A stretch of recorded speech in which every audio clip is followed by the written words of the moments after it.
Britain has a new minister, the Minister for Loneliness, perhaps the first position of its kind in the world. While the ministry might be unique, the problems of loneliness are not. Studies have shown that living alone, or feeling lonely, raises the likelihood of premature death. For example, isolated people may take insufficient exercise, have poor diets or be less willing to visit a doctor. This can increase stress levels, driving up blood pressure and inflammation that could lead to heart disease.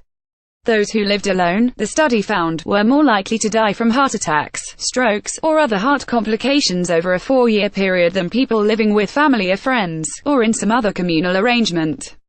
Loneliness has proven to be worse for health than smoking 15 cigarettes a day, as dangerous as obesity, and increases the likelihood of an early death by 26%.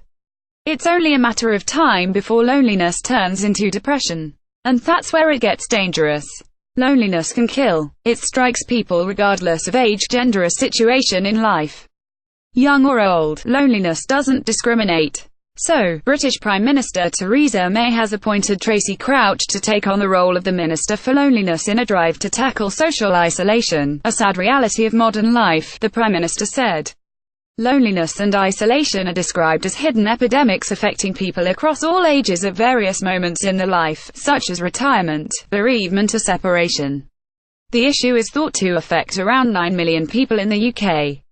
In the US, a third of citizens are categorized as lonely. An increasing portion of the global population now experiences isolation regularly.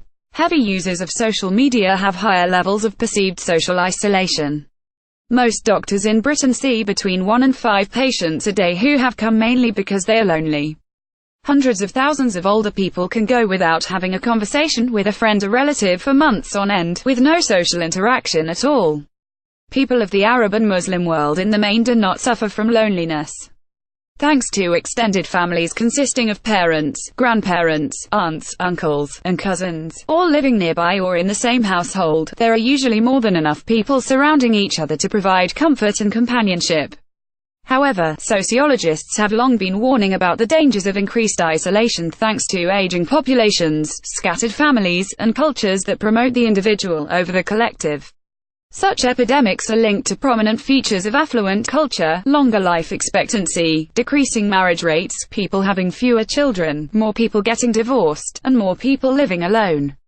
In 2016, the UAE established the position of Minister of Happiness, the antonym of loneliness, to promote happiness and a positive attitude in government and life. The thinking of Sheikh Mohammed bin Rashid Al Maktoum, Vice President and Prime Minister of the UAE and the ruler of Dubai, was that it is the duty and role of the government to create the right conditions for people to be happy. Just as there is a gross national happiness index, which measures happiness based on psychological well-being, ecology, health, education, culture, living standards, time use, community vitality and good governance, so too, loneliness has a measurement which the British government will start defining. Among the chief purposes of any government is to work toward making its people happy and secure so they can have a better life. To help achieve the goal, as Britain has now acknowledged by setting up its new ministry, means to also be connected to others socially. It is widely considered a fundamental human need, crucial to both well-being and survival. Less than previous page, next page, greater than.